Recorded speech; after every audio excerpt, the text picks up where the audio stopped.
Welcome. How's everybody doing? Good? That's good.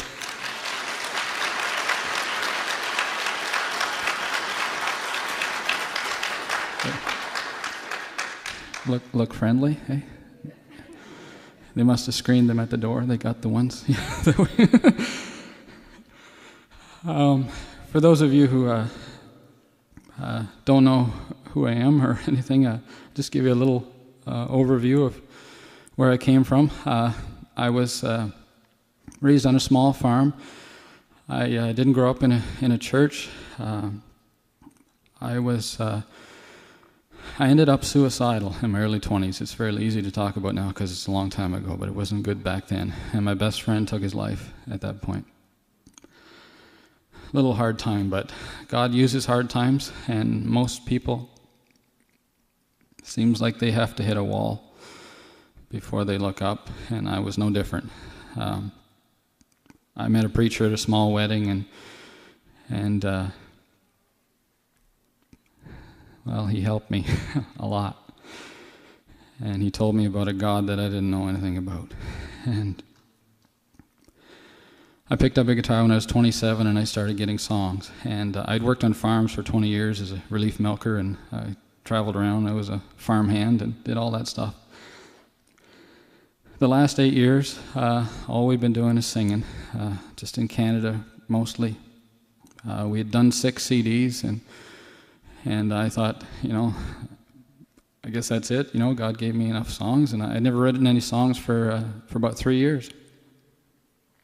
And all of a sudden, this past spring, I got enough songs for 2 CDs. It all came just in a big. Every time I look at a hydro pole, I get a song. I don't know.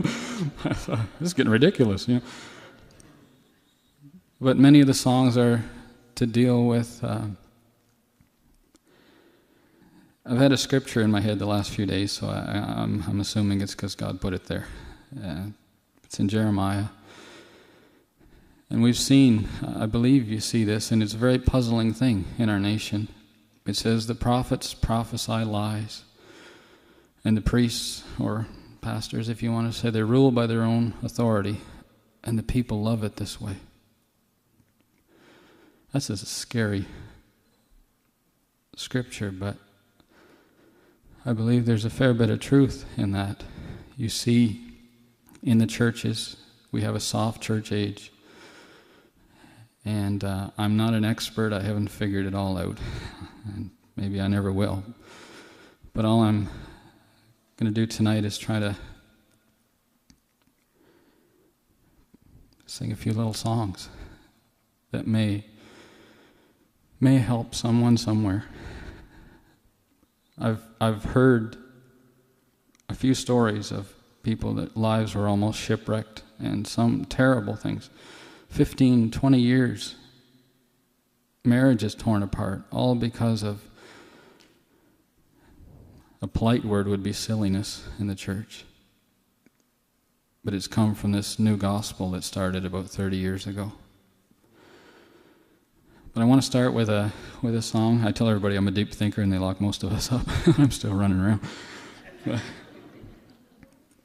I like to have fun like everybody, but there's a time and a place. And the Bible talks about times when people's joy should turn to mourning. And nobody wants to mourn, not in North America. Let's just all be happy. Well, who defined what happy is? God's looking for people, I believe, today to stand up where they are and live for God. And this song here is it's called Picture of Today, and it's Noah. Everybody knows about Noah. I didn't even grow up in church, and I knew about him. He's the guy with the boat and all the cute animals. Where they go.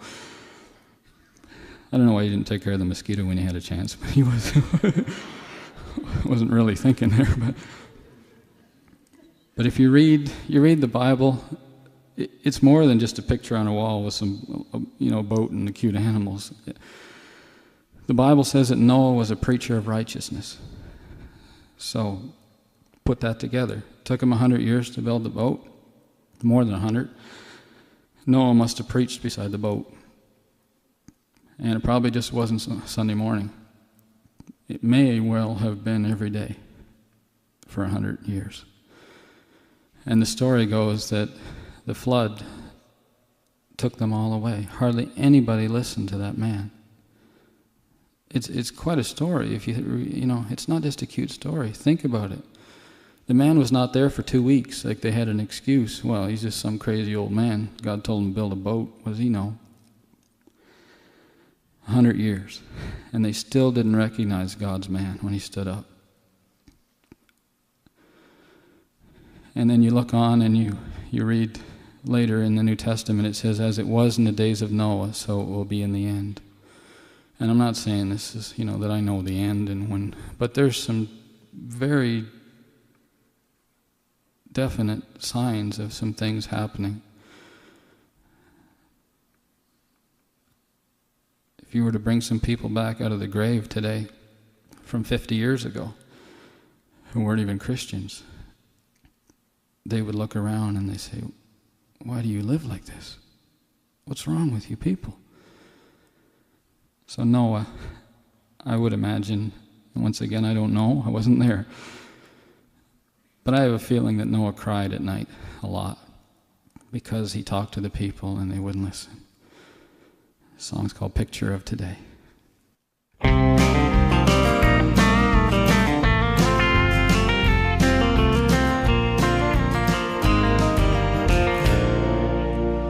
In the end, it will be like the days of Noah. Men will shake their fists and laugh at God. The curse is named from early in the morning and run from every good thing they've been taught. You wonder how they get along without a savior, when all around their world is crashing to the ground. Still there's no room for some baby in a manger. Eat, drink, and party, you just get one time around. 'Cause they don't care where they're going, even if there's hell to pay. Can see they're reaping what they're sowing. Add it up, that's a picture of today. If you gave these folks a brush and a canvas, most of the paint would be just outside the lines. They call it freedom of expression when it's madness. They say to make this world go round, it takes all kinds. But when you look them in the eye, you see a sadness. In that state, they should be ready for some love. They think only money, fame, and dreams will bring you gladness. They don't want the stuff if it's from up above. 'Cause they don't care where they're going, even if there's hell to pay. Can't see they're reaping what they're sowing. Add it up, that's a picture of today. 'Cause heaven's just for those with simple minds, and hell don't fit today, get with the times. You see, they don't care where they're going, even if there's hell to pay. Can't see they're reaping what they're sowing. Add it up, that's a picture of today.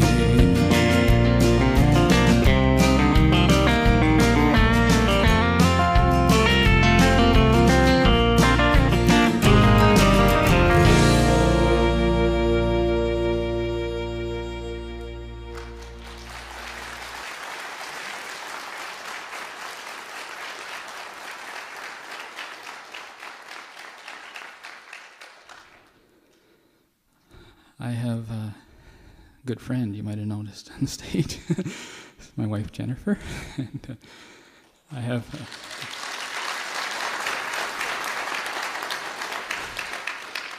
and I have a daughter right over here, Amanda. And I have two daughters. And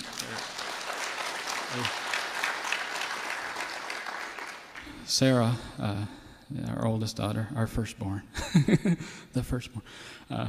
She's up in Grand Prairie, Alberta, going to Bible school, and so they've all three of them. Well, I live with three nice ladies. Sort of. Even when we traveled in the first motorhome, we got a hamster, and we thought it was a boy, and it turned out to be a girl too. So it follows me around, but they put up with a lot because I do a lot of thinking, and I do it out loud. And I'm always trying to figure things out. God, what's it all about? And this song here is called I'm Leaving Town. And I remember as a brand new Christian, I came home, and I was 22 years old, and the first few little experiences I noticed are signs, I guess. I was just learning. I was working on a farm. Man was quite sick, and I worked there for 2 years, helping out. And it was May, and I had the old farmer's old pickup truck, and I was picking up brush along the fence, stuff you do, clean things up. And I had the door open and the radio blasting like I'd always done, just...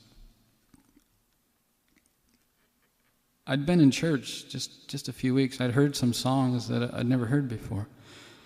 And I remember I went to this thing on a Sunday night, I think the first Sunday night after I became a Christian, and they called it Singspiration, and it was this little church, and people would get up and sing a song, and a family would get up, and then they'd sing a couple songs, and the whole, almost everybody would sing a song.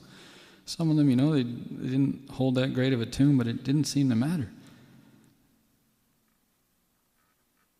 I recognized something, and I heard something that I'd never noticed before or been around. And I'm not saying all of these people were following God, but there was quite a few of them.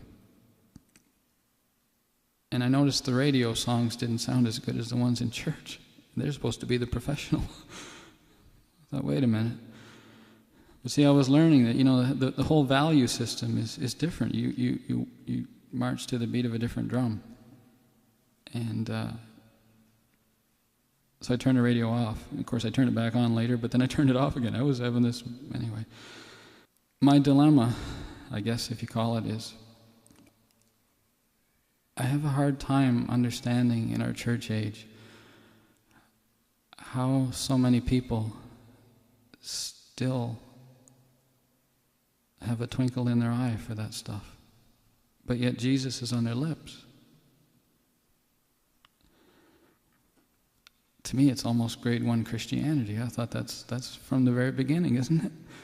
If people had a true conversion, the world looks funny. Like the old chorus said, turn your eyes upon Jesus, and the things of this earth grow strangely dim. I'm leaving town.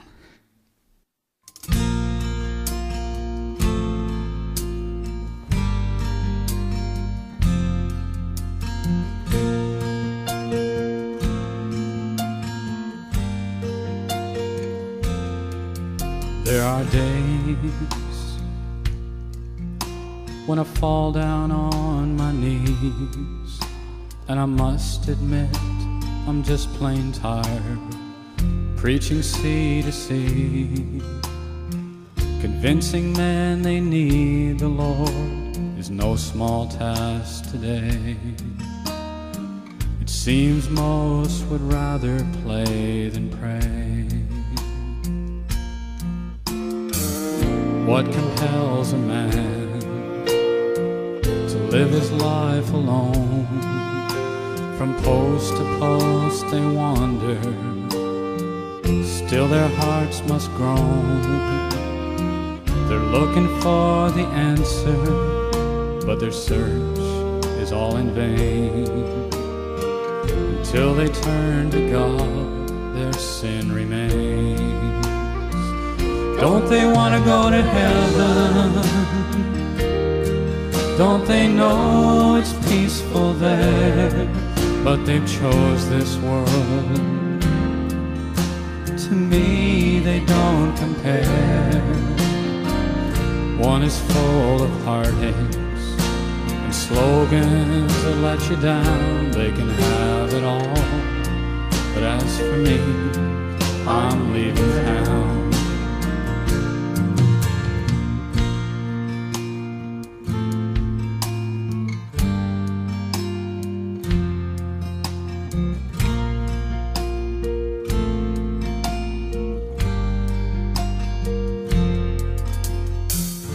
We get all enthused with our cars and sporting games, but when we turn the key and start the game, it never brings a change.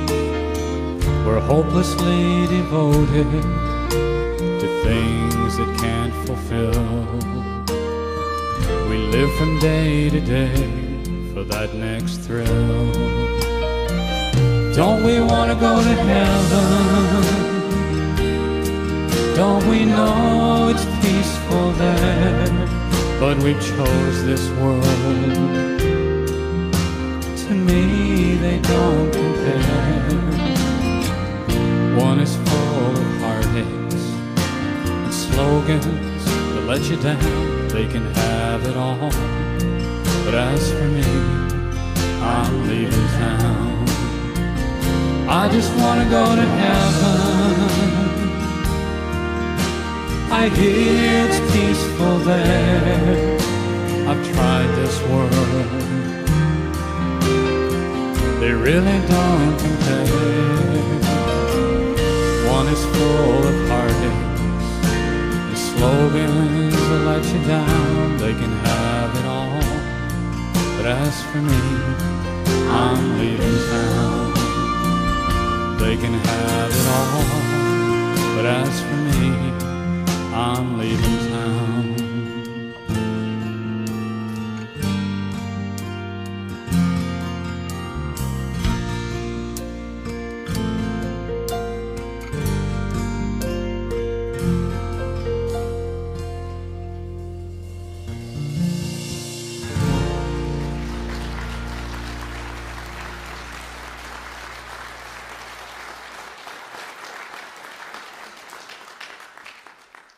I have little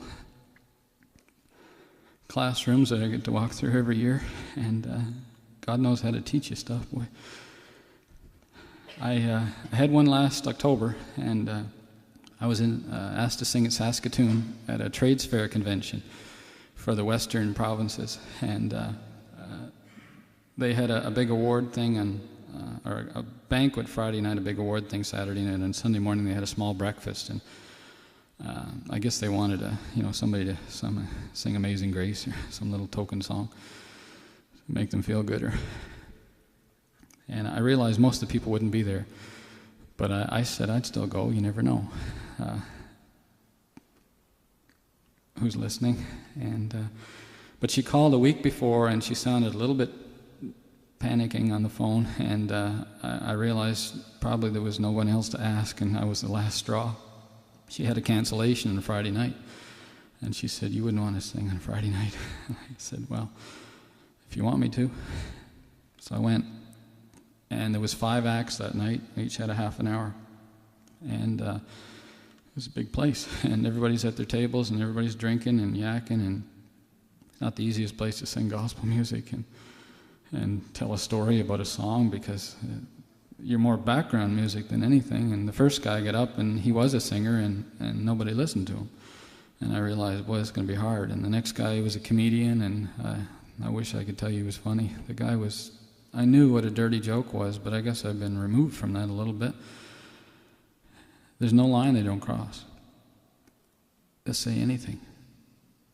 And I was backstage. I thought some people would be embarrassed because he just kept going deeper and deeper, and but it didn't work that way. The worse he got, the louder they roared. And I was backstage, and I had to sing after him. And I thought, I wanted to go out the back door, but I couldn't find it because it was too...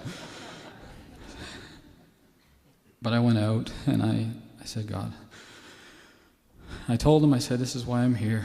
I said, God gave me a new lease on life, and I have a few little songs, and they're nothing special, and I get scared when I do this, but if you'd like to listen, I'll sing. To my surprise, they didn't make a sound for half an hour.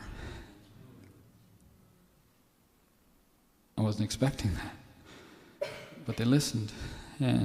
But what I learned that weekend was this, and that's where this next song comes into play. People came up to me afterwards, but there was quite a few of them, but it was always alone in the elevator, and they'd say, good job. And in the bathroom, one-on-one. One Christian to another. I really liked what you did. But I watched those people through that weekend. There was quite a few. And they wouldn't come near me in the crowd.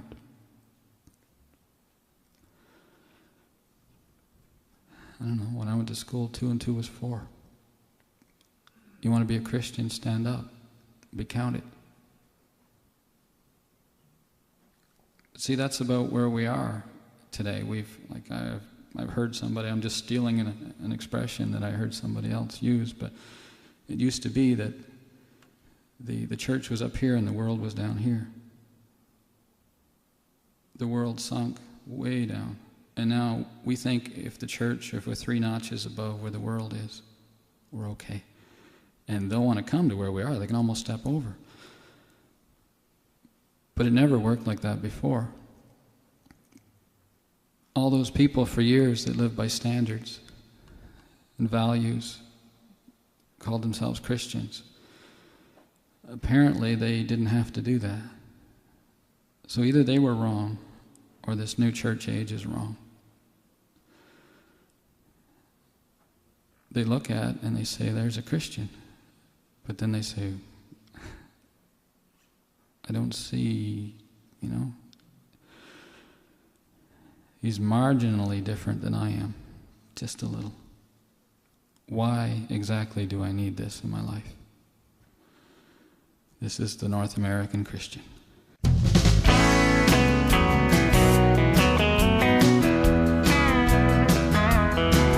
When you started out, you didn't see a lot of horsing around. When you spotted a Christian, you knew what was going down. They weren't in love with the world, yet they were awful kind. Their life spoke so loud, they didn't need no sign. They didn't fit in like today, it wasn't a game. So we modified it a bit so it all looked the same. Follow me, I'm a North American Christian. Well, I'm not that different from anybody else, except I got a Bible on my shelf. I mostly read those how-to books on the important stuff. My house and my books follow me. I'm a North American Christian.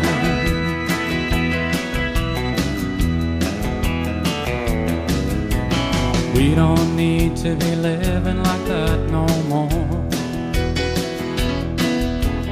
Folks will start to wonder what we're living for. They might get to believing that the Bible's true. Yeah, they'll figure me out, and then what will I do? I gotta keep this thing from getting out of hand. I'm in the middle of the road, and it's right where I'm gonna stand.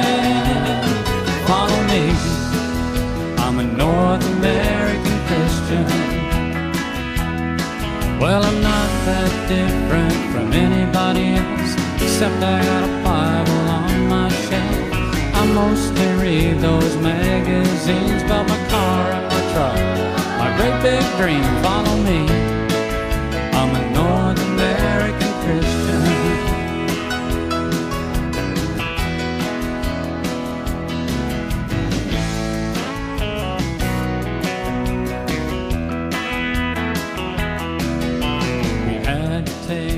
God and bring him day. He was asking a little bit much now, don't you think? That was fine for the old fogies back then, but I think we're a little smarter than them. Why don't we all join hands and try to get along? We don't need to draw no line between right and wrong. Follow me, I'm a North American Christian. Well, I'm not that different from anybody else, except I got a Bible on my shelf. I like every new thing that comes along. All you need is love. It's my theme song. Follow me, I'm a North American Christian.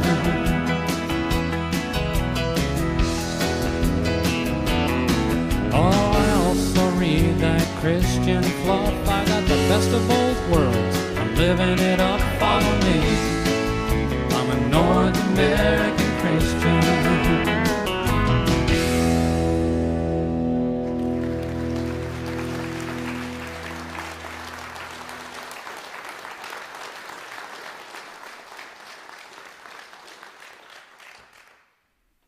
It doesn't take too long if, and I'm sure there's people here and people are listening to this.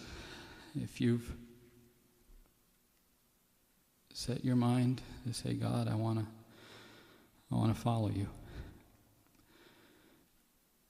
it'll be a very short time before you'll run into a bit of trouble, and you'll run smack dab into the social religiosity of the day too. We had an experience last year. God got us a little house. We live in Tuxford, Saskatchewan. Does anybody know where that is? Does anybody want to know where that is?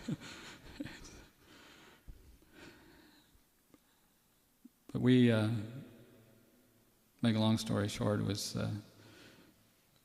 we had a little 110-year-old farmhouse, and God had worked for years to try to pay that little thing off, and then God sent us into ministry, and the house was gone. And 7 years later, God gave us our house back, and wasn't even looking for it. It just happened in 2 days.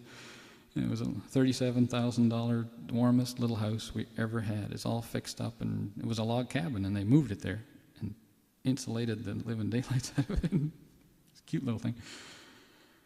And everything's cute. I have a cute wife, cute house, cute. I have cute cars. Does anybody ever? I used to have Chevettes. Anybody ever own a Chevette? You can admit to it. I had 5 of them. They wouldn't start in the winter. So God gave me something better. Now I have Geos, which is it's a 3-cylinder. It's a sewing machine on wheels. It's a motorcycle with tin around it. But we had lived in a mobile home for 3 years on a Bible school campus, and this is what happened. We ended up at a prayer meeting, and on Saturday mornings when I was home, and it was for a man that had worked 40 years working with Muslims, and he was a prisoner in his own home. His wife had Alzheimer's and cancer, and this man he's a gem. And they started a meeting in his home because he couldn't go out anywhere. So I went there, and they'd gather around, and I'd listen to him tell his stories and watch the tears run down his face. I feel so far removed from I didn't understand anything about missions or other countries. I mean, I milked a cow. I didn't know. It just seemed so distant and far away. But I started to understand a little bit of the need. And so what we did was, we felt God was telling us, well, God basically almost gave us our trailer. So we gave it back. We thought we'll give it for missions. Except it sounded like an easy thing, just, put a sign up and away you go. But we got into a pickle, and I would have never expected it, but I think it was a lesson, and God was trying to show us something. And we had a couple of people that we thought were going to take the trailer, and then all of a sudden they disappeared, and they found something else, and it came down to a young couple that we'd received. I got a phone call from them. And I'd sort of just kind of discarded them because they were just young, and they said they didn't have any money, and there wasn't, but they just sounded like they were kind of hoping maybe. Well, guess what? They called. They were it. They had the money. I thought, oh, well, we got somebody. That's good. So we can do this. And except that night I remembered when he talked to me on the phone, he said they were getting married. First I thought, that's great. But all of a sudden this equation didn't work. They were living together, and I was going to take their money and give it to missions. Somehow that didn't go together. I wasn't sure. Well, I can't do anything. What can I do? If I mention one word, it'll sound like I'm saying you're a no good for nothing, low down, rotten sinner. No matter how nice I said it. So we prayed. And this is what God told us to do. We called them up. They were getting married anyway. We said, we'll pay for your rent for a few months till you're married. And we even offered to chip in $1,000 to help them with their wedding. And they said yes. And we went, oh, thank God. That wasn't so bad. I was getting all worried for nothing. Except they called back the next day and they said, who do you think you are? Didn't sound good. Because they said, it's not 1952. It's 2006. You're crazy. You can't tell us to do what you're doing. And I said, well, I'm trying to, I said, my conscience won't allow me. And they said, you're crazy. I said, well, I'll have to throw my Bible out this afternoon. And they said, no, we need Bibles. I said, well, my Bible was the same in 1952 as it is in 2006. What am I supposed to do? I was shaken that night. And I started to realize, if you want to live for God, you're going to run into it. Somebody has to stand for something, don't they?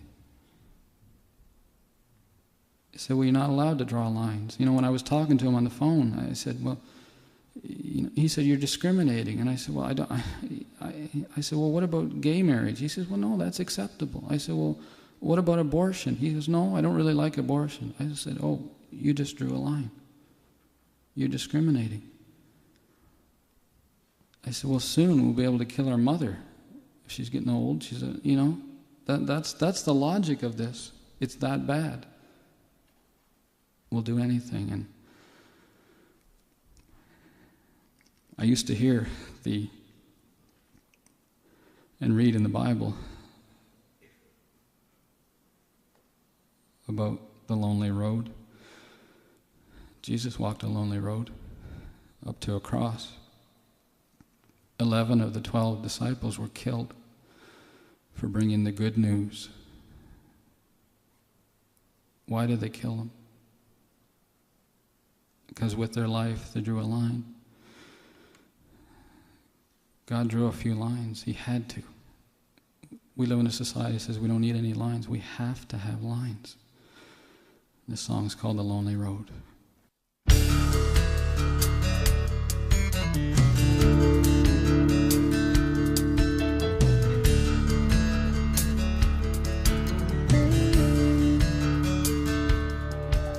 They say the years have come and gone, and things are not the same, and all the ways from yesterday have been removed or changed.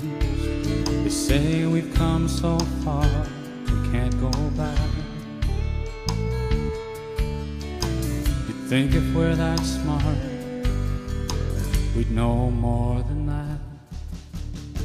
Well, I'll take my chances.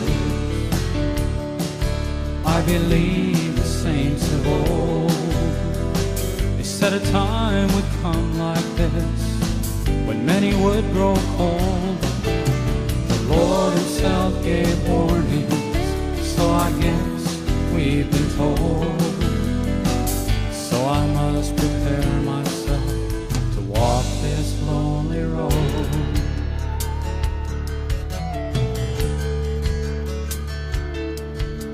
The world keeps growing darker now, the light's been left behind. And those who live their life for good are harder now to find.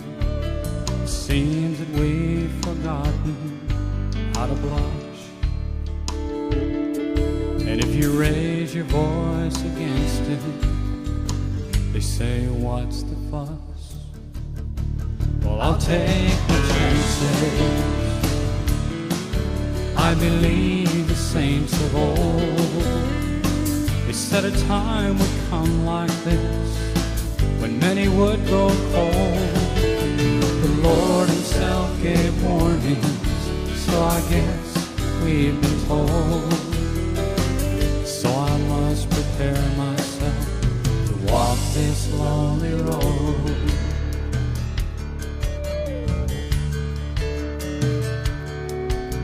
I'd like to think it's just a phase, there's saner days ahead. 'Cause at the rate we're going now, we might soon raise the dead. 'Cause they've been rolling round for quite some time. And if they came back now, they'd say we've lost our mind. Well, I'll take the chances. I believe the saints of old, they said a time would come like this when many would grow cold. The Lord himself gave warnings, so I guess we've been told. So I must prepare myself to walk this lonely road. So I must prepare myself for the lonely road.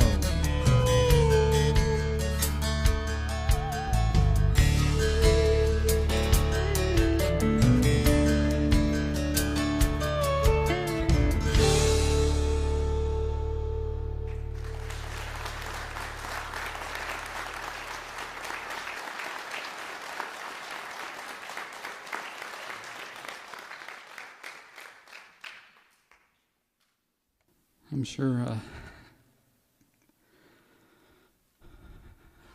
there's other people on the lonely road. I'm not the only one. It's quite a wrestling match sometimes.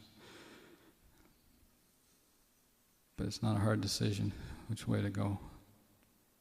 But in the early years as a Christian especially, I thought, God, this thing better be real. I lost a lot of friends here. And I didn't even try.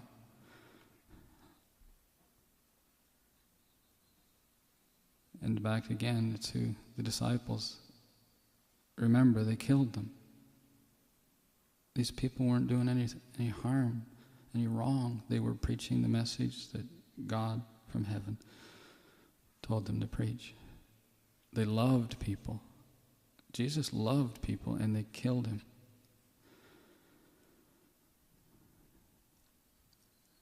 Because the Bible says men loved the darkness. The light came in to the world, but men loved the darkness. And I guess it's been that way from the beginning, and I guess you can't really change it. It'd be nice if you could just think everybody would just, come on, let's go. Follow me, let's go. But the wrestling match is I either have to go with this all the way, walk away from it all, or the worst of the three is go to church and put all that effort into trying to fool other people that I'm still on the road. The song here is called The Show Goes On, and in many churches across our nation, you don't have to go to the theater. Show goes on.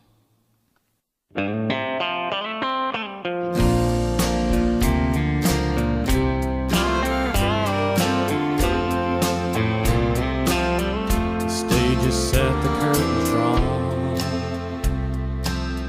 Sunday church, the show is on. And heaven's all throughout their songs. You'd think they meant them all along.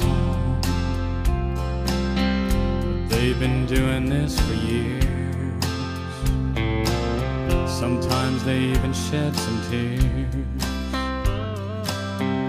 They're unfaithful without fear.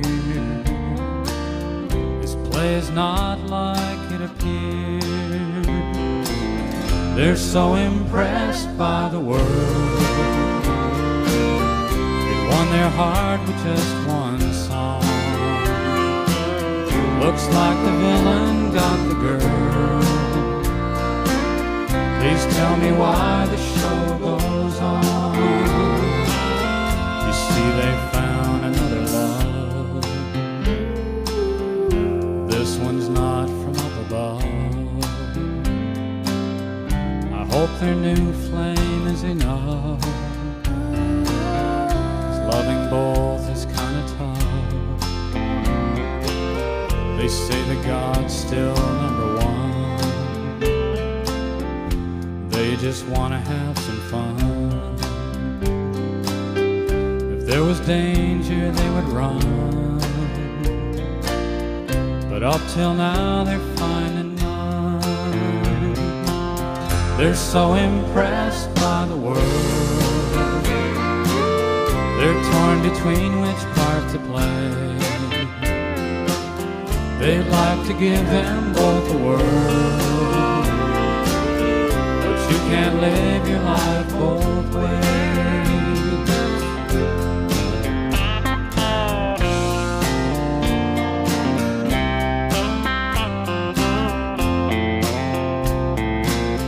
I want a good old-fashioned play, not like the stuff we see today. People living church that way. They have the nerve to pray. All these actors should have known. I'm sure at one time they were shown just by how much they condone. They're saying heaven's not their home. They're so impressed by the world. Won their heart with just one song.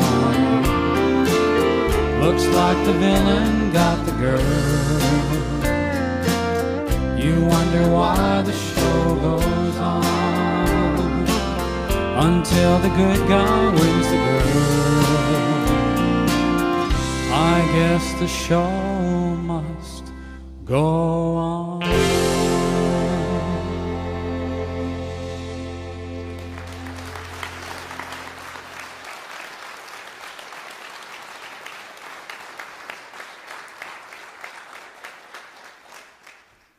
I'm gonna do a couple of sort of love songs.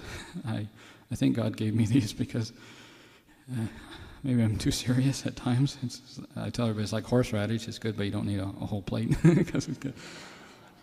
And I get accused of that a little. But I have a song that I wrote about my wife, and we had our marriage vows redone last year on our 20th anniversary, and in the backyard of a missionary friend of ours, about 45 people. My wife had her wedding dress on, so she's my first and second wife, I guess. I like them both, but sorry. But we've come from a little bit of awkward backgrounds, and I was like I said, I was suicidal, and there was a lot of bitterness and people not speaking to one another, and that might sound like not, but my dad had an awful life because of that. I was spared most of it. I didn't have to deal with all that, but he was beat up and locked in rooms and that was all through that back there. And but for the grace of God, that's the same path I would probably be in right now. And my wife, she's the city girl, and I'm the country boy. And she had to come to the country for me to find her, though, because I wouldn't go to the city. Because I was scared to drive. And I was a farm hick, I'm telling you. hillbilly, but, well, borderline.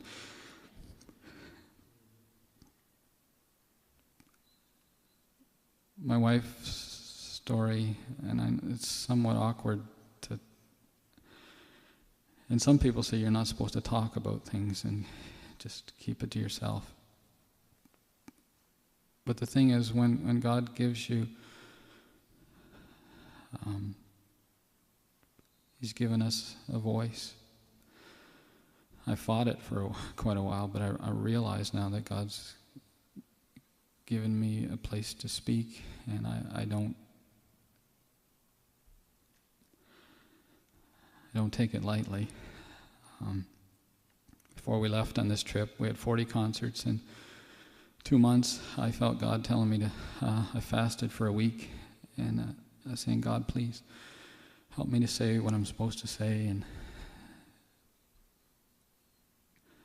But it's to bring hope to other people that are in, and if you don't remove the scars, sometimes you can't get in there where people live. And my wife's mom, and God is still God. God loves her just as much as He loves us. And it would only take one step on her part and God would come running. But she went through a couple of husbands and became a gay rights activist and married another woman. And people can say what they want, but that's very difficult on everybody.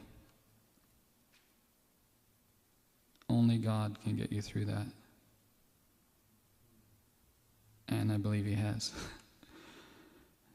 And so this song I wrote, I told this story before, but I wrote it at a little campground called the Rubber Ducky Resort and Campground. It was kind of a small little place, but sitting beside a duck pond, and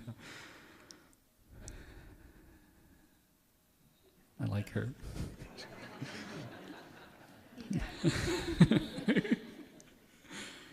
The song's called I Thee Wed.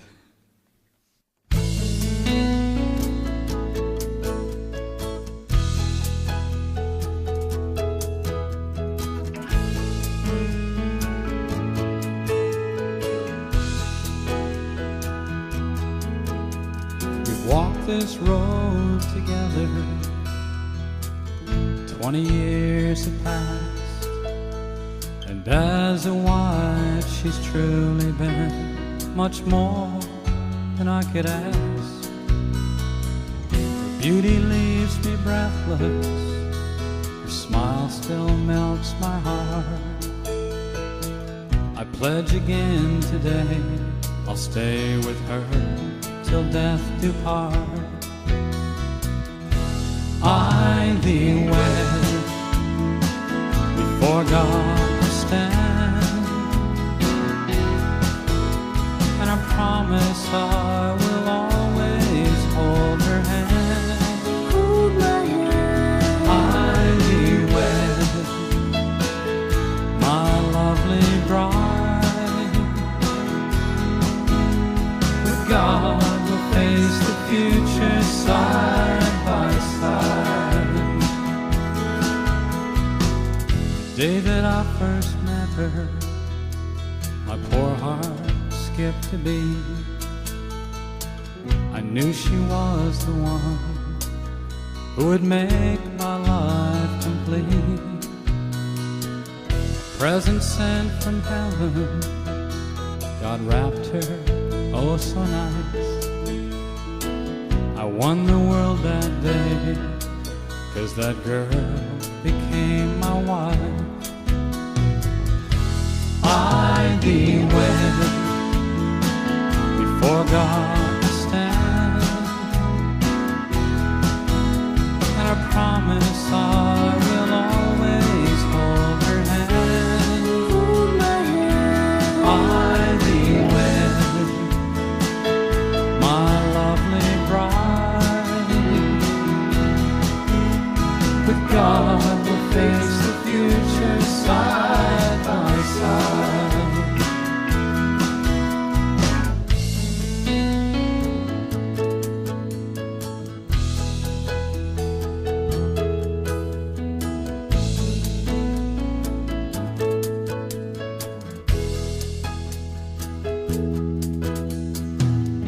gave me precious children, and I'm proud to be their dad. Just another gift from God that I never would have had. We'd never had. Surely He has blessed me more than any man deserves. That's why I'm standing here today, repeating these three words.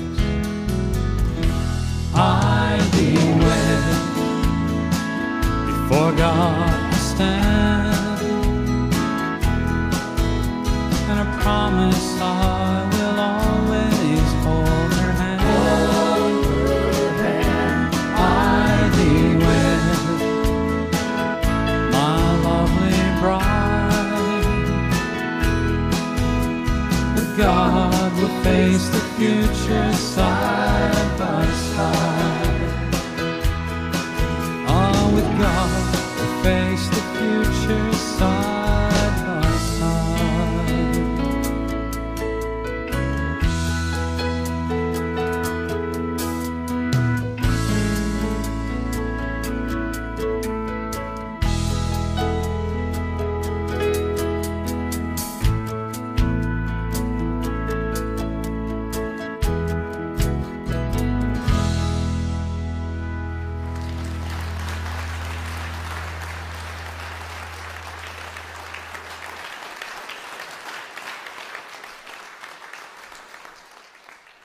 I have well, that song was a love song about my wife, but I have three other kind of love songs about my wife too. But the very first song that I ever wrote, well, I'd written just a few songs, and my wife came home and she said, "How come you don't write a song about me?" And I said, well, I'm not sure how. I God gives me these other songs. They just come from somewhere. I don't know how to sit down and just rhyme. But I thought, well, I'll give it a shot. She was going out the door to town to get some groceries. She was only gone for a couple hours. And I'd just been reading a book in the Bible called The Song of Solomon. And has anybody read that? I was kind of embarrassed when I read it the first time. But I wasn't sure, but I just looked at it. It's just a short little book there. And I thought, well, there's some things in there. Maybe I could. So I ended up with a little tune when she came home, and she said that wasn't exactly what she was thinking of. But see, they would be describing, their wife or their husband in that book, and they use different terms than we do today. Like we have all our little expressions. Like when the first date, I called my wife. I said she was cute as a button, and I don't know, maybe that was corny, but that was my line. And but they didn't say button or anything like that back then. They had all kinds of other stuff. And so I put this in a little song, and I won't give God any credit for this song because He wouldn't. I wrote this one. And it's not very good. But but the thing is, just because it didn't work for me, this song, doesn't mean it won't work for some of you guys. You could try it, And maybe you've just never heard these terms, and you go home and this could just change everything for you. It may be good, it may be bad. This song is called That's Your Wife.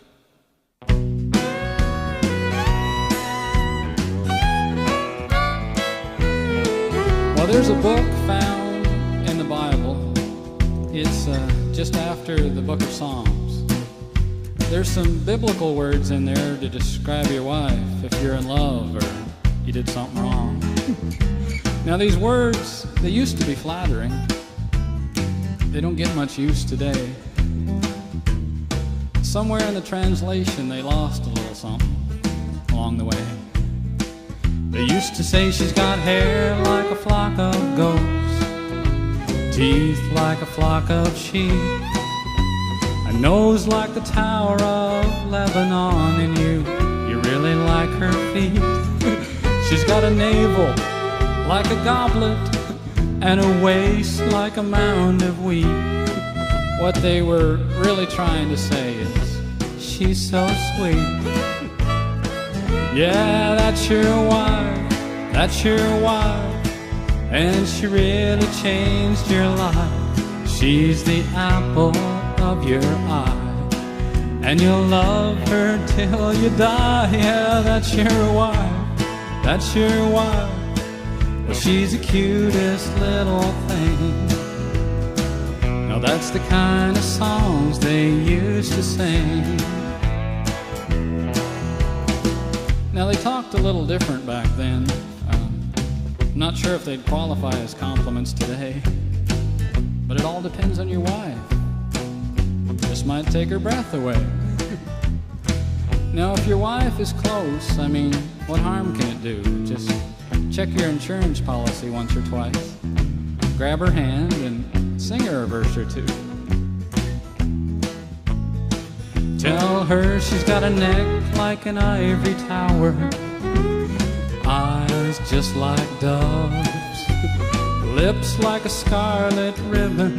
She's the one that your heart loves. Oh, she's got temples just like pomegranates, and you really think you're blessed.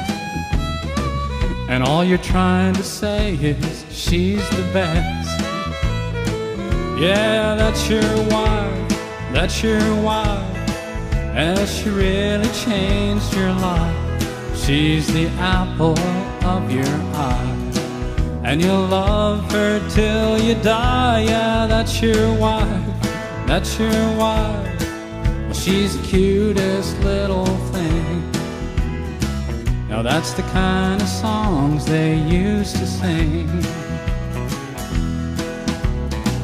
Now at this point your wife is angry, or the doves in her eyes are gone, just remind her that it's biblical and it's one of God's guys that wrote the song. You figured it might spice things up or make your marriage strong. Now if the door's locked and you're outside, well, you know you figured wrong. Now apologizing is biblical too, and you and Rover can't fit in the same house. After a few nights on the front porch, you'll be starting to miss your spouse. Just tell her that you're sorry and you won't be quoting the Bible to her no more. And promise her stuff, like you'll do the dishes. You won't snore like you did before. 'Cause she's your wife, she's your wife, and she really changed your life. She's the apple of your eye, and you'll love her till you die. Yeah, that's your wife, that's your wife. Well, she's the cutest little thing. And this may not be the song you need to sing. Yeah, you just might need a different song to sing. Are you singing that song again?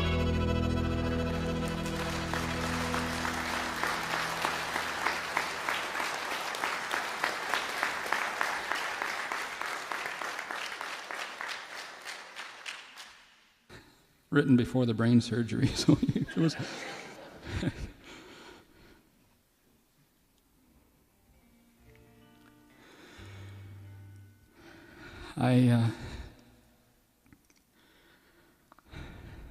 Just before we left on this trip, I got a song, and I thought songs were all done. God gave me all the songs, and then it stops, but I got this other song, and I was thinking, God, no more songs. They're too expensive. I don't need any more songs. But we have a little church just down the road where we moved. I went out looking, exploring, just driving down the road, and I found, and I don't want to read into numbers too much, but 7 is a pretty important number in the Bible. I know they use that stuff like that for gambling and stuff today, but God, they didn't invent that. God started it. God was his number a long time before they ever got a hold of it.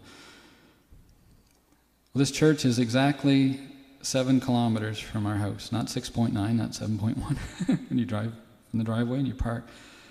And it's out in the middle of the prairies all by itself, and it holds maybe 35 people. And it's a historic site, just with the door unlocked all year round.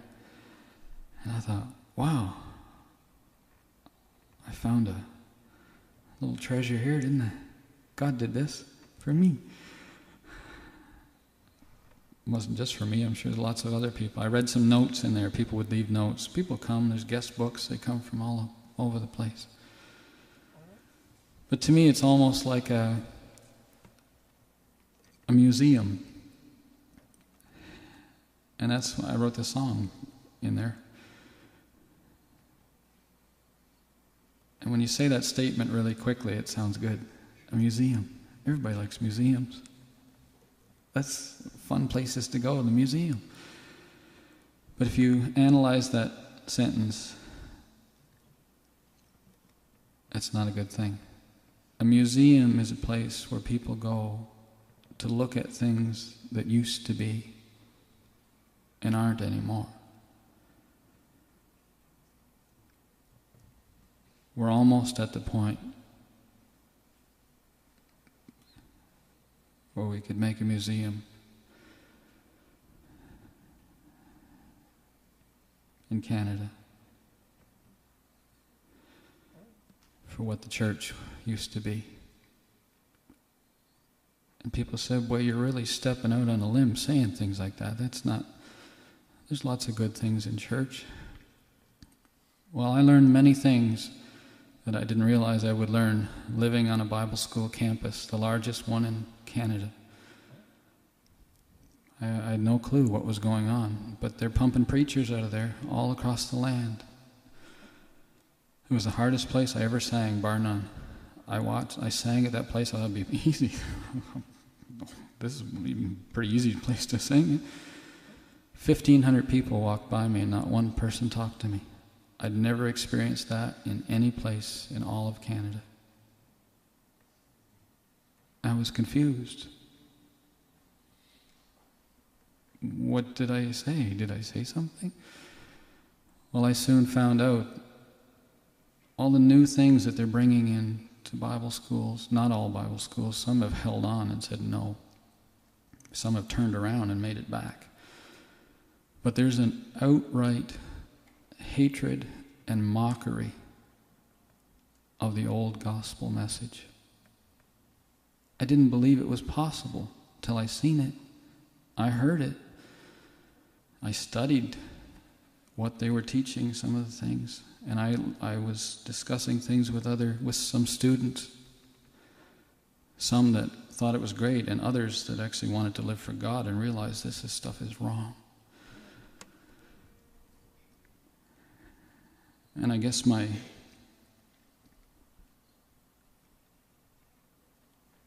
last straw was when I talked to a missionary friend of mine that I'd met, and he'd been 25 years on the mission field, and I got to know him really quickly. But he'd been over in China and Turkey and a couple of places, and been gone a long time, hardly ever home. And he was sitting in his trailer on his Bible school campus, and he was with a dozen or so students in their early 20s. And he told me later, he said, when they left, he said, I felt like I was a different religion than they are. And he asked me, he said, explain this to me. And I said, I don't know. I don't know how to explain it. All I know is that they've changed the gospel. Can't be for a good reason. This song is called Step Back. And you can't come out swinging and say, look, you guys, smarten up. But maybe with a gentle little look through a window, maybe like this song, I don't know. It's just a cry, I guess, to those like them and others that may be even listening to this. Would you please, one more time, consider what you left behind? Those people put a Bible in our hands because they live for God. I would hate to think what would happen if our generation was to change places with theirs. I don't think there'd be a Bible here today.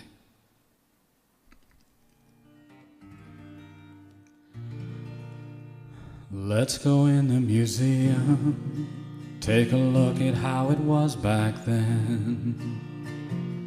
We could study the Christians, see how it must have been, and what caused their survival, made them pass along the faith that we have. Step back in the past and see what the church once had.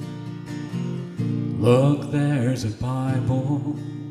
They say they thought it was all true. Don't see many professors that cuts down on the points of view. You see, they clung to that old Bible. They weren't in need of some religious fad. Step back in the past and see what the church once had. They had pure, undivided faith. Their hearts were sure when they stood to state their case. They had both feet on the right side of the fence. And if you offered them this world, they wouldn't give 2 cents. Look over here, there's a book with all the hymns they'd sing. And over there, the church bell they used to ring. And oh, how they loved to gather with faith like a child would have. Step back in the past and see what the church once had. See the old revival shot, primitive as all can be. They preached fire and brimstone, somehow it made the people free. They didn't have much education, somehow that doesn't make me sad. Step back in the past and see what the church once had. They had pure, undivided faith. Their hearts were sure when they stood to state their case. They had both feet on the right side of the fence. And if you offered them this world, they wouldn't give 2 cents. Our tour is over now. Admission here is always free. We're open day and night. You don't even need a key. We trust your mind was challenged and that your heart was glad as you stepped into the past and saw what the church once had.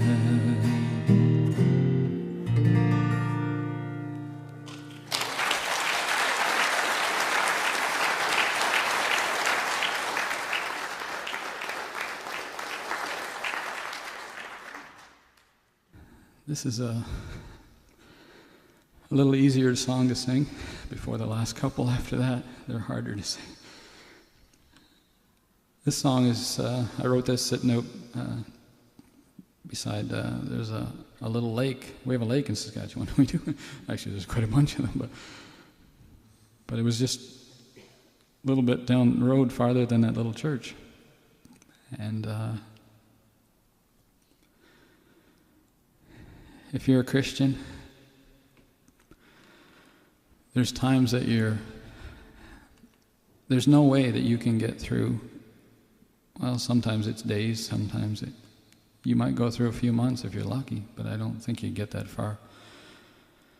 You're going to have a day or a moment where you're overwhelmed.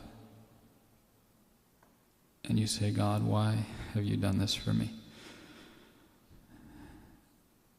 Some days, we think we sort of deserve what we've got. We're happy. Hey, I'm a Christian. I can do this. I walk. But you realize that it's only God that leads you down this path.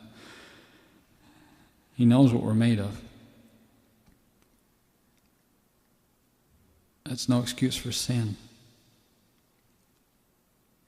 But God, today they've made it so sometimes the gospel, as one missionary told me, it's like Jesus. There's even books where Jesus goes behind you with a little mop pail and just mops up. You can just live any way you want. It's not a license for that.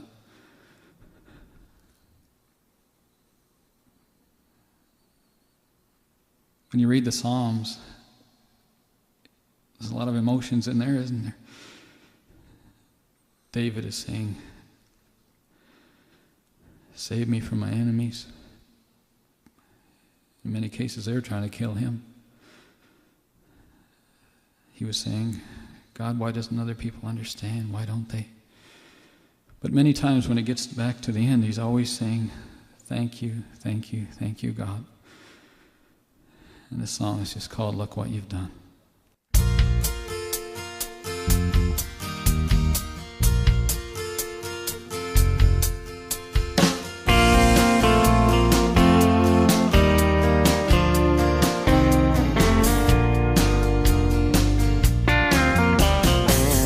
I was just a young man when I heard the call of God. I was sure you were mistaken. I'm not Peter and I'm not Paul. There must be someone else, Lord. I'm not sure that I could stand. Then I heard your voice say, trust me, take my hand. Look what you've done. It's more than I deserve. Look what you've done. You sure stand by your word. You give peace and strength and power, and help me rise above it all. Look what you've done. I just said yes when you called.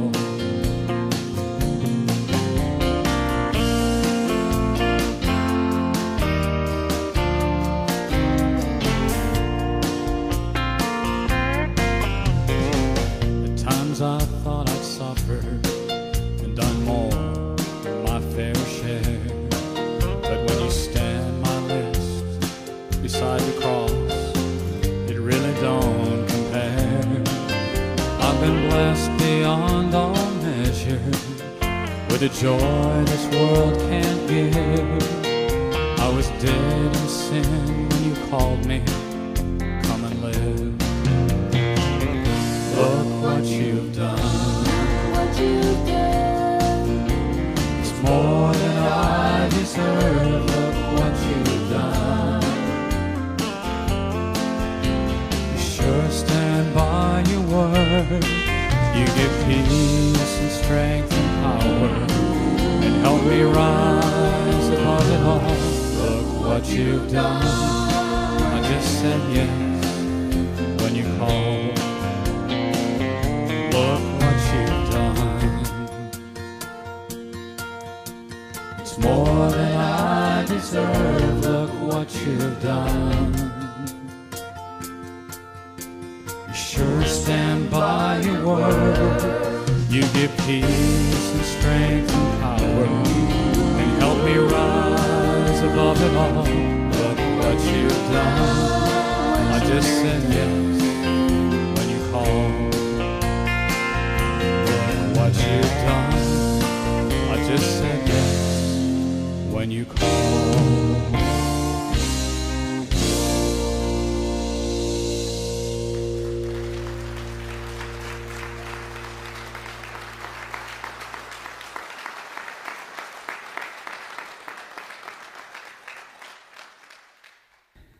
A lot of people,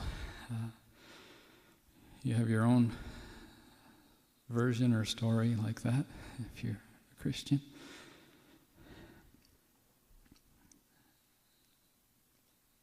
When we travel, people, they look at us and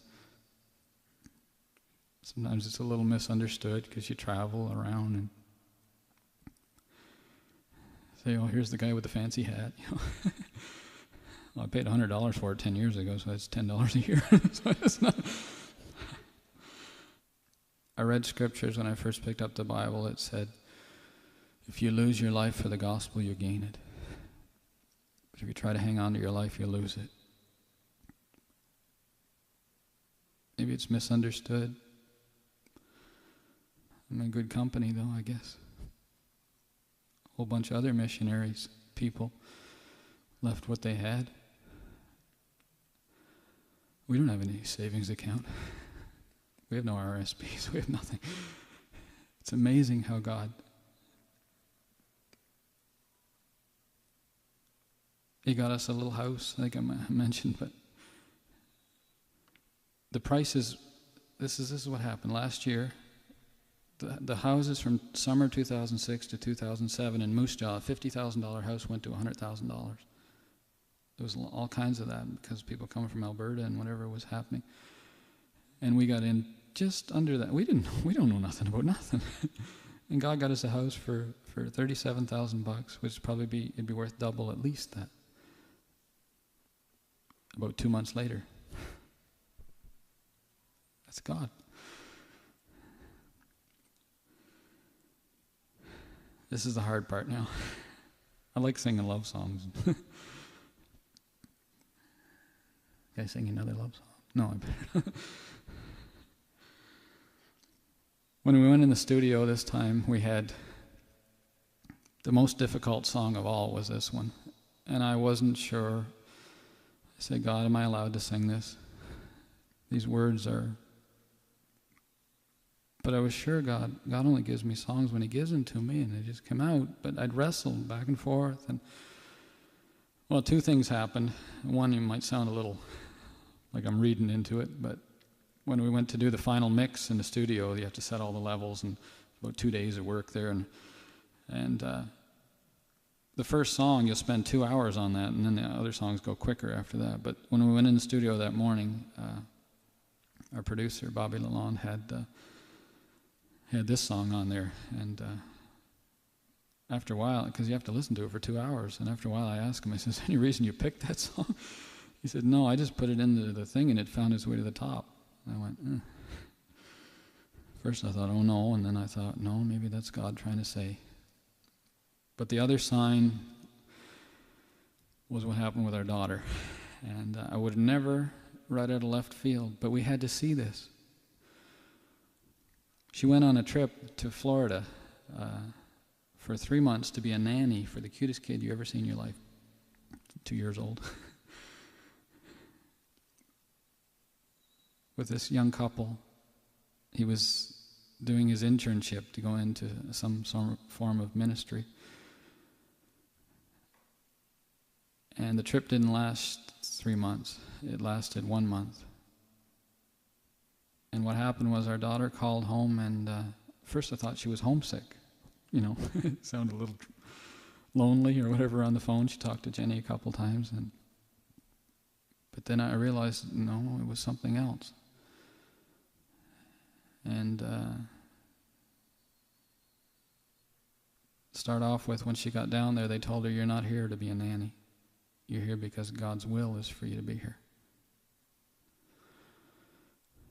I was confused because that was the whole deal. But then there was different things going on, and a little bit of drinking and planting seeds. And, you know, my daughter would excuse herself from the living room if they were watching shows that she wasn't raised. And that's just a small thing, but they mounted up fairly quickly to the point where they were surrounding her almost, you know, and they were in one of these churches where they love you. And they felt the need to surround her and basically almost, I think, rescue her or convert her away from her parents and our old legalistic, narrow-minded gospel, I guess they call it. And our daughter was calling home, and she was in tears then, and I thought, oh boy, this is worse than we thought. I had no clue. And they were in one of the new Love churches. I think this one was, there's so many different varieties today, you can't hardly name them all, but this was, I think, was a purpose-driven or something. But they had DVDs laying around the house, How to Be a Millionaire God's Way. And anyway, we said, well, I guess you'll have to come home. Well, we talked to some of our older missionary friends, and they said, yeah, you got to pull her out. You can't leave her on the front lines there. That's too hard. But when we did, they said they wanted all the expense money. If you want her to come home, you got to pay us before she comes home. I said, well, okay, whatever you want is fine. And they said $700. And I said, well, it's probably half that, but I didn't say that's okay.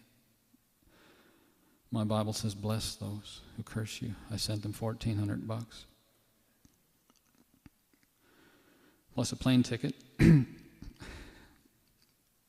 We had $2,300 in our account, which was not normal. It's a good thing. I had a couple of concerts where people took a lot of CDs, and I guess God knew what was ahead, and we didn't. And so it was $2,000 plus a $120 cab fee to the airport. They wouldn't even drive her to the airport in Orlando. This is the new love gospel. It's an ugly monster is what it is. As I heard one guy say recently, an older man, preacher, he said, in the dark ages, the devil's plan was to get rid of the Bible. If you've read any stories, they tried to get it off the face of the earth. They never succeeded.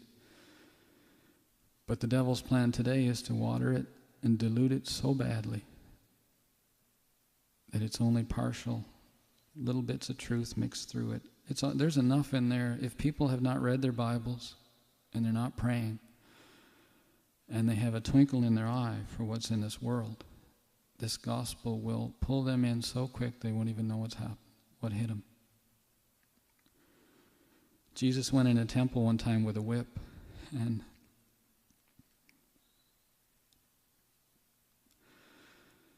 he drove a bunch of people out of there. He upset their tables. And he said, this is my Father's house. People trying to find me here. You're in the way. There's a lot of stuff that's in the way today. You say, well, you're not allowed to speak against it because all the masses are going in one way. How dare anybody speak against it? They run to all their conferences. If Jeremiah came back today, how many people would go to his meetings? Not many, I don't think. This song is called Wait a Minute.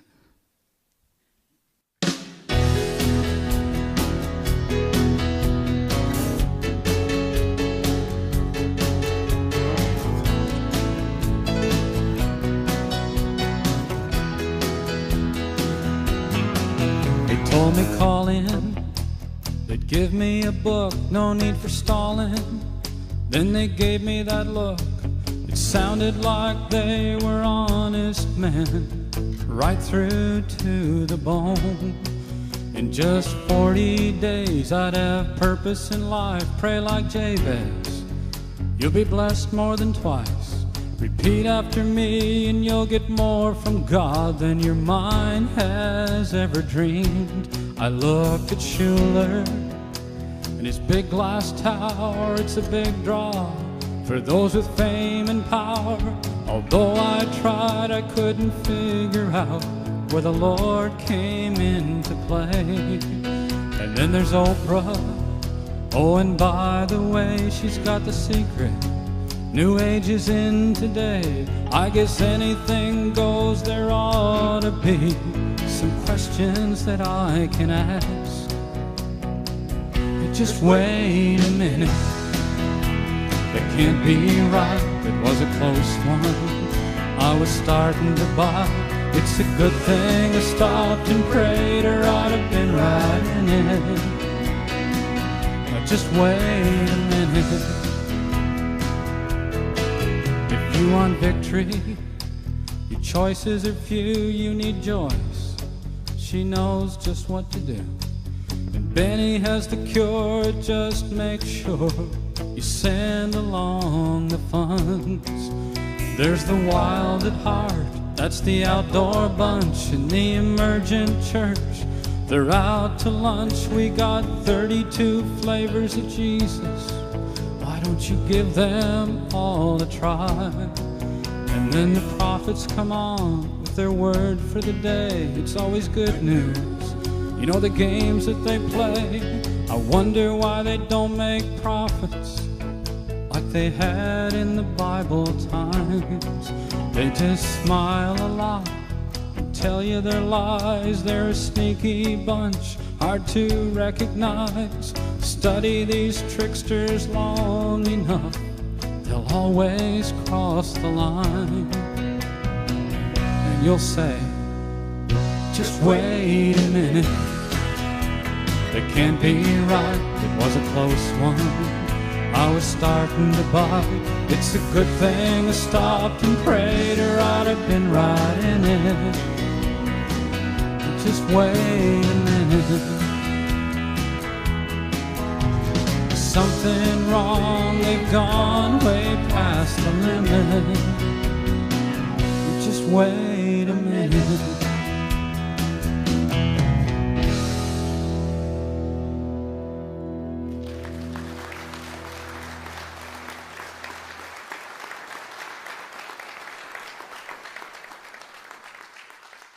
I know some people might think I'm just some nut with a bunch of opinions. And I never said about any of these things for a long time.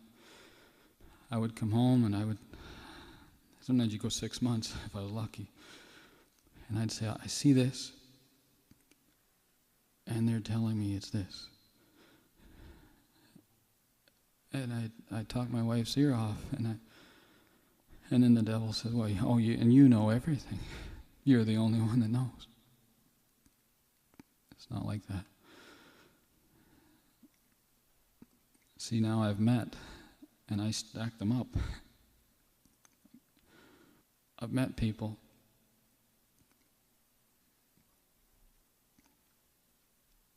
quite a few older people, but they're not always old. I've met some good young people too, good young preachers, but if someone, well, I'll just tell the one story because it was last year. There was a guy in Salmon Arm, BC, and I heard him crying in a concert. You see people cry, but you don't usually hear him cry. And I seen he was troubled. He had his hands and his face in his hands. And I went over and talked to him. Later, I said, how old are you? And I just opened the conversation because he's a sweet old guy, And he said, if I lived 3 weeks, I'd be 89. I thought, wow. But then I didn't feel so comfortable talking because he started to tell me that he'd preached for 45 years. And he was a man of few words, but he said he preached 45 years back when they'd work in the woods all week and preach 3 times on Sunday. And then I didn't feel qualified to talk to him because I thought I played Little League Baseball compared to what he does, or he did. But he gripped my hand. I waited for him to say something. What's he going to say? And he'd hold my hand with both hands. And his eyes would fill up with water, and he looked at me and he said, the gospel's not the same anymore. He said they've changed it. He said there was a thing called repentance one time. People made things right with God. They were broken. Salvation didn't amount to I vote for Jesus. So the way I look at the equation is, if those guys were wrong, which I have a hard time believing, they didn't know God, I guess. If they knew God, and the new kids on the block know God, these guys should be in the stands cheering these guys on. But they're not. Their message is opposed, totally opposed. So what are you supposed to do? I can't discount these guys. They're not just old guys that didn't know, they're past their prime and they don't want to change. If they're wrong, I'm going down with them. This song is my song for the church. I guess it's sort of a cry in some ways. I'm no Paul. Paul warned people day and night with tears. I'm just a farm boy that God gave a couple songs to. But why did Paul warn day and night with tears? What were the tears for? What I've figured out is, in the Bible, he birthed those churches. And they were like his children. And so he must have went and gave warnings and said, be careful. He stopped by that church and didn't fly with planes. It took a while to get there, And he gave these and he says, be careful. People will preach another Jesus. They'll come in here and they'll preach Jesus, but it's not the Jesus of the Bible. Be careful. But the devil doesn't use people with pointy horns to lead them astray. He uses very nice people with big smiles on their faces. So Paul gave these warnings, and as he went along, he figured they would take the warning and they would understand. But he must have heard reports back later that many had fallen. All that work and all that love that he put into bringing them to the Lord. Some guy came in with a smooth tongue and they were gone. That's where the tears would come.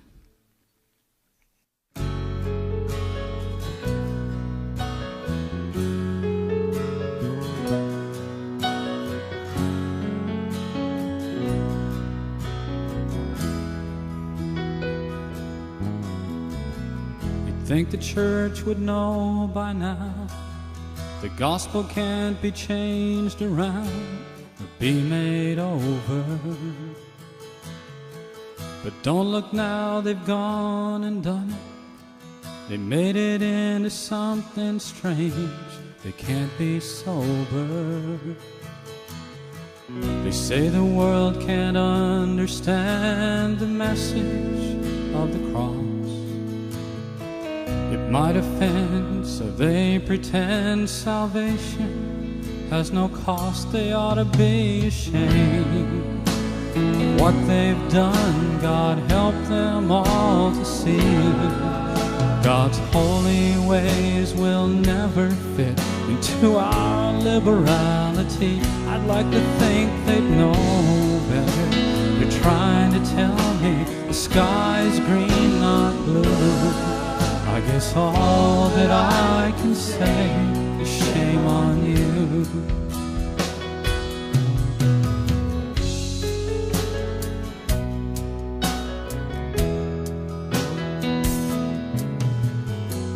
There was a time when preachers prayed, and those whose lives had gone astray, their knees were bending. You might say they saw the light, changed their ways and made things right. They weren't pretending. Amazing grace had more than once turned a sinner from his ways. Don't you think we could use that now again in these dark days? They ought to be ashamed of what they've done. God help them all to see. God's holy ways will never fit into our liberality. I'd like to think they'd know better. They're trying to tell me the sky's green, not blue. That's all that I can say is shame on you. Church just loves to play, and all that I can say is shame on you.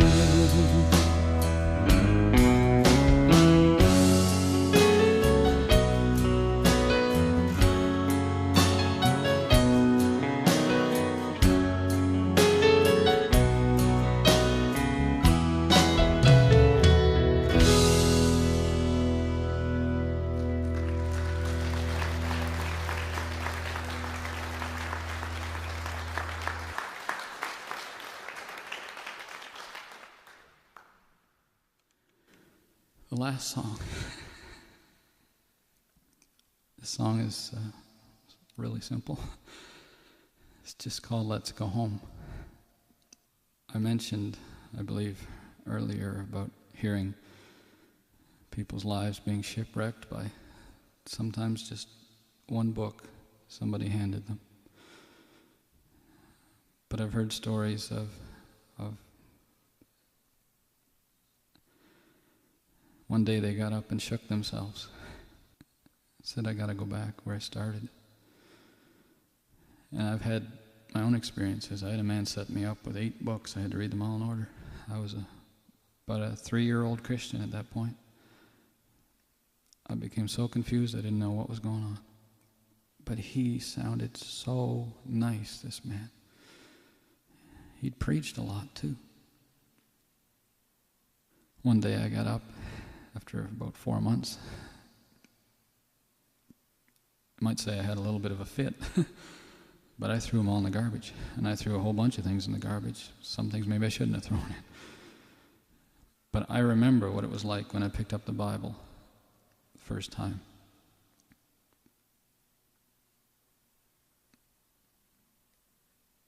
There's no games or guesswork with the Bible. And that's all sounds pretty simple, but that's all I'm telling people. There's safety back home. Be very careful.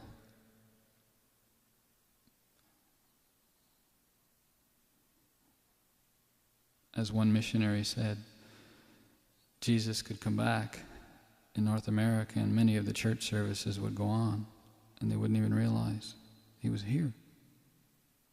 They've built them around. They're loving people, which all sounds so nice.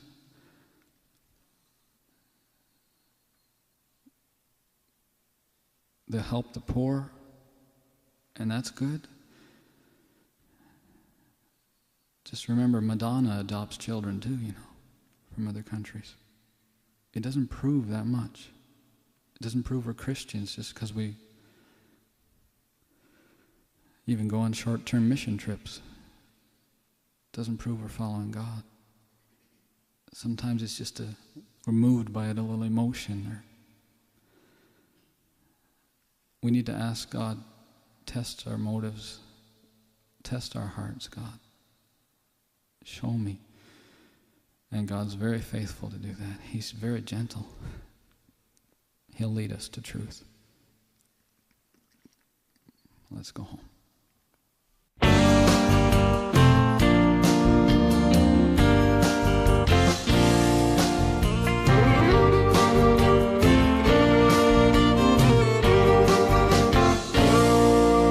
There's a voice on every corner. They say they have the cure. They speak as if they know God. At times we're just not sure. They write books that talk of Jesus. They have their TV shows. Their message leaves us troubled. Is it true? We just don't know. Let's go home.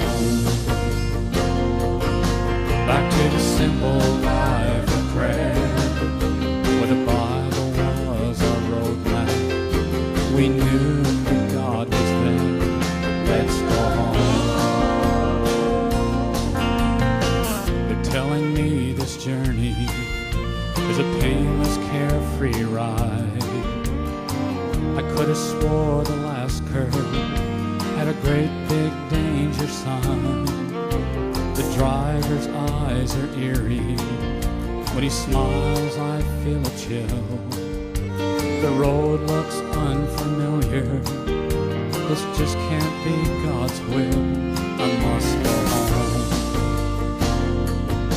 Back to the simple life of prayer, where the Bible was my roadmap. I knew that God was there. I must go home.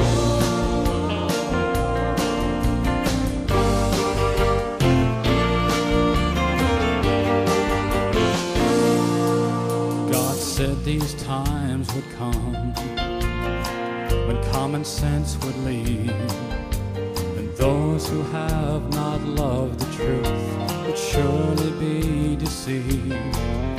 My friend, hear this warning. The gospel has been changed. Your soul is now in danger. Please go back from where you came. You must go home. Back to the simple life of prayer, where the Bible was your roadmap. You knew that God was there. You must go home. Where the Bible was our roadmap. We knew that God was there. Let's go home.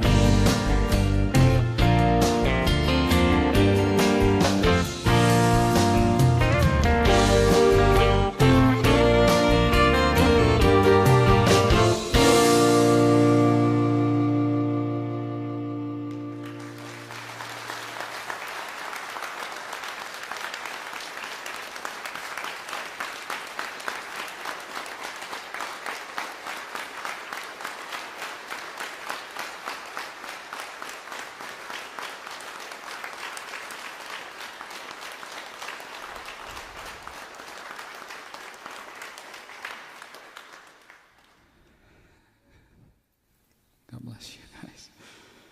Thank you for a lot of encouragement from some faces even in this crowd that known through the years that a word or a letter just at the right time.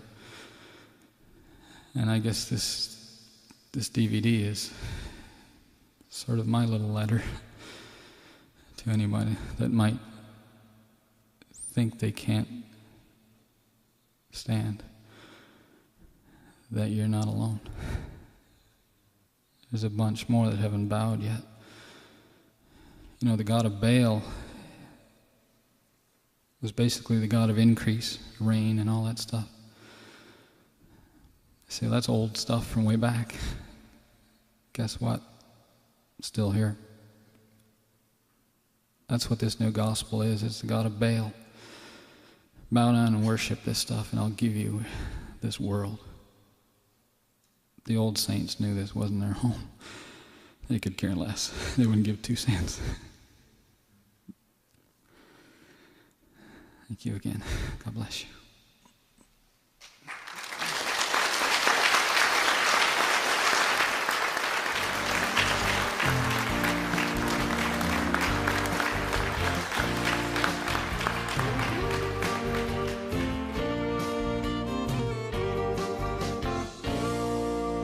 There's a voice on every corner. They say they have the cure. They speak as if they know God. At times we're just not sure. They write books that talk of Jesus. They have their TV shows. Their message leaves us troubled.